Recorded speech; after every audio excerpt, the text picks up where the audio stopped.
Hey, hey, hey. Today What's we're going here with Amber Alerts talking about Justin Fields. on? before we get into that, though, make sure to like and subscribe and come talk to us on Fantasy Football Advice Network. Get all your advice to win all your leagues. Now we'll go over to this way, Amber Alert. All right, Oh, hit Justin us with that Fields. knowledge. I am. It's like you never thought I'd be tired of talking about the Bears, but now that Justin Fields is not a Bear, I guess we can discuss that. So, the fact that they traded him away for a bag of red vines, frustrating, to say the least. But for his fantasy value, I'm a little concerned, Kyle. Yeah, me too. Yeah. I'm thinking we have some issues here because it's a conditional, it's a conditional pick, obviously. So I don't think Tomlin's going to allow him to play more than 50.9% of the snaps because they're not trying to pay up. One and two, the issue with I think that he will get on the field probably week 8 would be my guess. I see him coming in halfway through. I mean, barring something happening to Russell or terrible gameplay, which is totally possible. But Justin Fields, you know who really where he should have got traded to? You want to take a wild guess? I wish Dallas had gone and traded for him instead of paying $60 million to Dak Prescott this year. It's funny because you could have had your Taysom Hill situation because you need running backs. Justin Fields would have covered all of that for you. We could have killed two birds with one stone. We could have got a cheaper quarterback and a running back at the same time, but no. Here we are, Dallas sitting on their hands, the only team that hasn't signed anybody. Like, it's pathetic. It's very sad. All It in is my sad. they And said, speaking of the backfield for the Cowboys, now this moves us on to what are you thinking, Rico Dowdle? What are you thinking, Deuce Vaughn? How do you feel about that situation? Do you think Deuce Vaughn has the opportunity? I know he's small, but does he have the opportunity to actually excel this year? I think so. If we don't add a running back in the draft, I'll be shocked. But if we started the season today with these two running backs, Dowdle had a very similar skill set to Tony Pollard. I think Deuce Vaughn, even as tiny as he is, has the potential to be a very dangerous weapon in that offense if they deploy him correctly.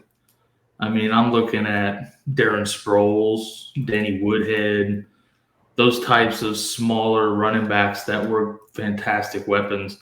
They get down behind those big blockers and you can't Yeah. see them. They're squirting through little holes between people's legs and, scooting 20 yards down the field. I think if they deploy them correctly, that could be an effective backfield. But honestly, I think we need to add another piece, not J.K. Dobbins. I don't want any part of that. Just draft somebody and these injury prone players are not for me. We're in the season of terrible trades being sent everywhere. And listen up, all my Dynasty folks, I'm not trading you yet. Thank you. That was my PSA. With all the moves that we made in the free agency, you guys, you have to keep an eye out for some of these players that were drafted in the draft last year, and that might have an opportunity now that with all these moves being made. But you can find all that information on FFAN. I mean, we're at the network. You log into the app, and you've got an entire team that's willing to help you with any trades that you may have. So, yeah, 100%. Just kind of going back to Justin Fields, though, I feel like Pittsburgh was a very odd landing spot, and you brought up the point that it was a conditional pick. I actually had forgotten about that little caveat, but you're right. Like, I already think they're going to – I think Justin Fields will start some games, and he'll get some playing time this year. I don't know if it'll be significant or not. I don't know if he'll completely take it over or not, or if their full intention is just to have him sit, a year or two behind Russell Wilson. Don't know how long that leash is going to be for Russell Wilson. There's a lot of moving parts here. But I can tell you there are 30 other teams that I would have guessed he would have ended up on before Pittsburgh.